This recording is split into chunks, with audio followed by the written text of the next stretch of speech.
Lately, I keep seeing content about how to get high-paying clients, either as ads that appear on Instagram or Facebook, Medium articles, or social media posts on LinkedIn. I didn't pay them much attention until a participant of one of the masterclasses I deliver asked me about it. And their words were, "Alisa, you obviously sell high-ticket packages, so what's the secret?" And it got me thinking, is there a secret to selling high-ticket coaching, and what defines a high-paying client anyway? And that is what we'll talk about in the next few minutes. Hello friends, and welcome back to the channel. My name is Alisa, and I help qualified coaches build financially viable coaching businesses. Something that plays a big role in the financial viability equation is your pricing strategy.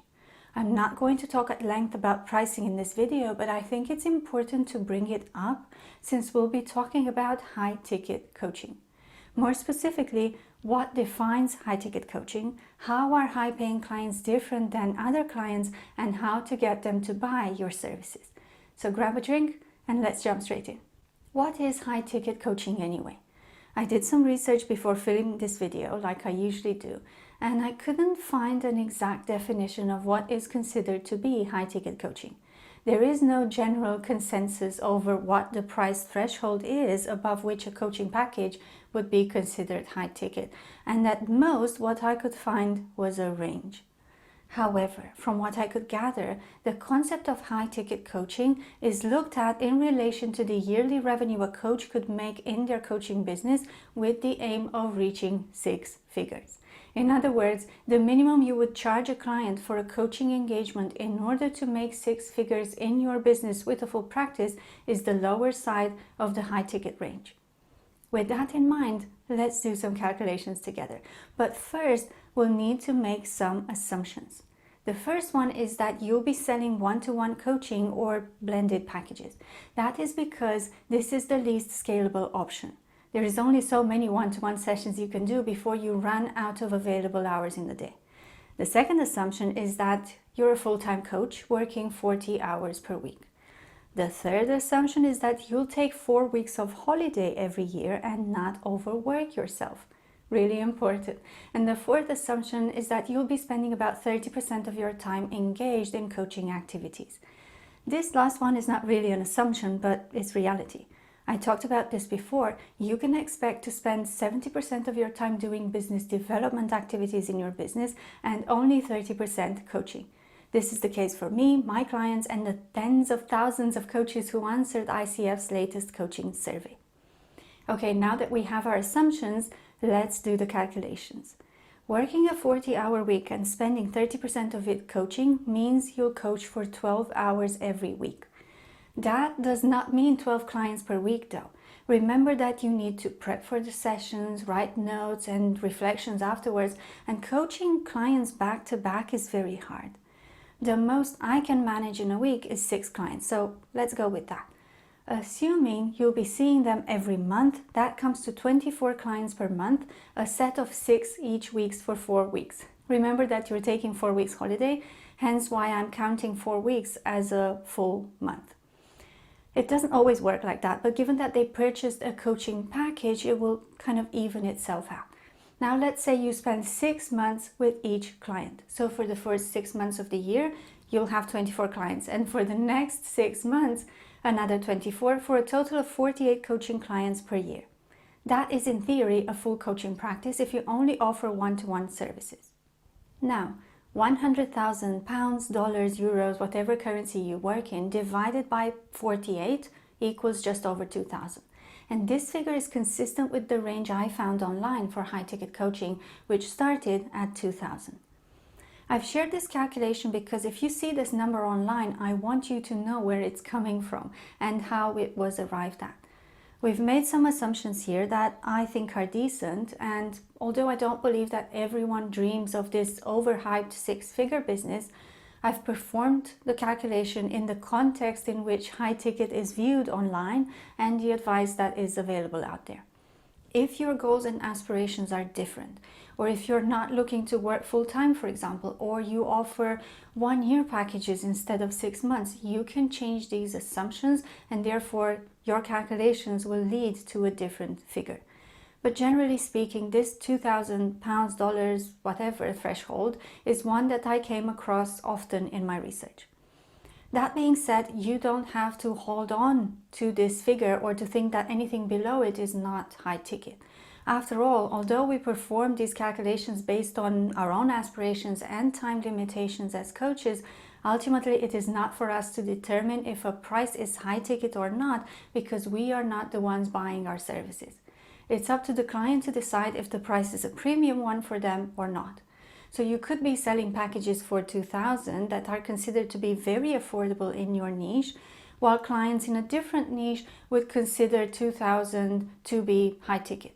Which takes me to the second part of this video. What is different about high-paying clients? Before we talk about that though, if you're getting value from the video so far, I would appreciate it if you gave it a big thumbs up and consider subscribing. If you're inclined to leave a comment, that would make my day. It really helps to support the channel, and I thank you in advance if you do. Okay, so far we discussed what high-ticket coaching is, and although we have a ballpark figure of $2,000 as our premium price threshold, we agreed that it is an arbitrary figure because it doesn't take into account the circumstances and perceptions of our clients. So I suggest you reflect on this threshold given your own coaching niche and ideal client, and perhaps come up with a more accurate figure for what high-ticket coaching means for them. Whatever number you're working with, it is probably at the higher end of the budget for your clients. So why do they decide to go for it? What is different about high-paying clients? First of all, these clients understand what coaching is and the value it can offer, either because they've studied coaching themselves or experienced true coaching before. Why do I say true? Because there are many people calling themselves a coach who offer services that are not coaching. Because of that and the fact that it's not a regulated industry, there is a lot of confusion around what coaching is. People who experience real coaching are aware of how powerful it can be and therefore see its value. Sometimes clients are not familiar with the concept, and I think it is our responsibility to educate them on the subject. I have a video on this topic which you can watch here. Another thing that is different about high-paying clients is that they see the purchase of coaching services as an investment in themselves rather than an expense. This is very tightly linked to my first point about recognizing the value of coaching. What is interesting about high-paying clients is that they can determine some of the ROI of coaching themselves. ROI stands for return on investment, and in a coaching context, it means what the client can expect to get in return for the money they invested. Speaking of investments, it is likely that high-paying clients have made similar investments in the past, either in training services or to get a qualification. In my case, for example, because I only work with qualified or soon-to-be qualified coaches, most of them have spent a very similar amount to what I'm charging on their coaching qualification. So high-ticket clients understand what coaching is and the value it can bring, see the purchase of coaching as an investment rather than an expense, and they have made similar investments in the past. The question now is, how do you get them to buy your coaching services? If you are waiting for me to reveal a big secret here, I'm afraid that's not the case. You get high-ticket clients the same way you get any client. Let's break it down. Assuming you already know your niche and target market, the next thing you need to do is to put together a coaching offer that is very relevant and attractive for them.